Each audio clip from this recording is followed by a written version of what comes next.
इस समय चूँकि अभी टिकट डिक्लेयर नहीं हुए हैं और निश्चित रूप से जो सरकार के अब तक के 5 साल के कार्य थे उसको जनता के मध्य में एज ए कार्यवाहक मंत्री के रूप में मैं यहाँ पर लेकर आई हूँ और निश्चित रूप से जनता को समय दर समय पर 5 साल के अपने कार्य के रिपोर्ट कार्ड जो है भारतीय जनता पार्टी की परंपरा है कि वो लगातार देती है और मैं आप लोगों का उसमें सहयोग चाहती हूँ।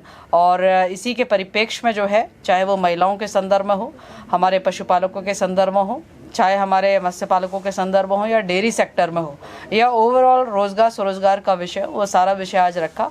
साथ साथ में जनपद में किस प्रकार से केंद्र सरकार की मदद से जो जो योजनाएं यहाँ पर संचालित हैं वह भी यहाँ आपके मध्य में रखा है। चाहे वो हम रेलवे लाइन की बात कर दें, चाहे हम विद्युत उत्पादन की बात कर दें, ये सारी चीज़ें आज आपके मध्य में रखी गई है।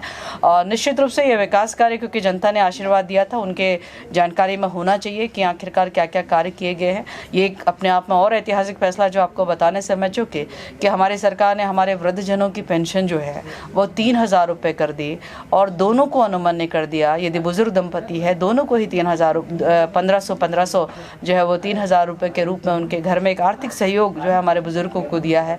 हमारी विधवा महिलाओं को, परित्यक्ता महिला को और हमारे विकलांग भाइयों को जो पेंशन के हकदार आज उनको 1,500 रुपये कर दिया। और देश का पहला ऐसा प्रदेश होगा जो इतनी बड़ी मात्रा में जो है पेंशन की धनराशि जो है अपने लाभार्थियों को दे रहा है। और लगभग ऐसे हमारे 10 लाख हमारे लाभार्थी हैं जो इस योजना से लाभान्वित होंगे।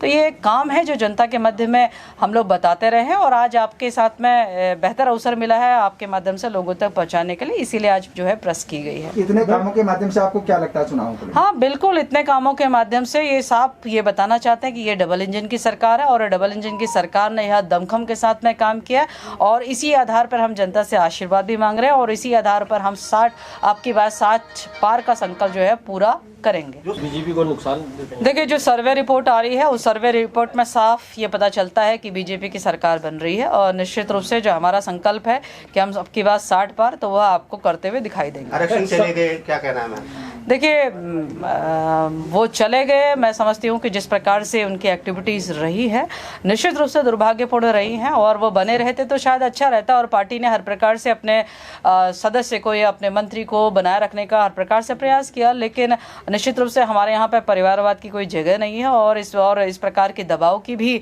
हमारे यहाँ पे कोई विशेष जगह नहीं होती है, जिसका संदेश जो है पार्टी ने उनको निष्कासित करके दे दिया है। और मैं समझती हूँ कि यह कार्रवाई को लेकर हमारी पूरी भारतीय जनता पार्टी और हमारे आम जनमानस की भावना भी यही है कि किसी चीज़ की भी कोई अति की भी कोई सीमा होनी चाहिए, तो शायद वो सीमा पार कर गए थे और मुझे लगता है कि एक उचित कार्रवाई की गई है। टिकट वितरण में देरी की वजह क्या है? देखिए, पार्टी अपनी रणनीति के तहत में टिकट वितरण करती है और निश्चित रूप से उचित समय आने पर टिकट वितरण होगा और ये मान के चलिए कि नॉमिनेशन से पहले टिकट वितरण हो ही जाएगा। कुछ बगावत का डर सबसे ज्यादा लग रहा है, इसलिए टिकट में देरी। देखिए, मैं समझती हूँ कि भारतीय जनता पार्टी में तीन हमारे जो है इससे पहले हमारे 2 मुख्यमंत्री बदले गए, कितनी बगावत हुई आप ये बताइए। हमारे यहाँ सब चीज़ें अनुशासन के तहत में होता है और सब चीज़ें उस अनुशासन का अनुपालन करते हैं। हमारे यहाँ संगठन का सम्मान है, हमारे यहाँ उच्च नेतृत्व या केंद्रीय नेतृत्व कुछ कहता है तो हम उसका भी सम्मान करते हैं। तो निश्चित रूप से बगवाद जैसी कोई बात नहीं है, लेकिन सब चीज़ें परीक्षण की जाती है, उसके उपरांत में सब चीज़ें की जाती हैं। आप यकीन मान लीजिए कि नॉमिनेशन से पहले सभी को तैयारी का मौका मिलेगा और टिकट डिक्लेयर किए जाएंगे। दल बदल की राजनीति को कहाँ देखते हैं? देखिए, सबकी अपनी अपनी पीड़ा होती है और मैं समझती हूँ कि कोशिश तो ये होनी चाहिए कि दल बदल करने से पहले अपने प्लेटफॉर्म पे सब बातें जो है वो की जानी चाहिए। निश्चित रूप से ये अपने आप में एक ठीक परंपरा नहीं है और शायद एक बार तो आदमी की मजबूरी समझी जा सकती है, लेकिन किसी चीज़ को लोग बार बार पुनरावृत्ति करें तो वो ऐसा लगता है कि कहीं ना कहीं जो वो ब्लैकमेलिंग है, तो मुझे लगता है कि वो ठीक नहीं होती। धन्यवाद।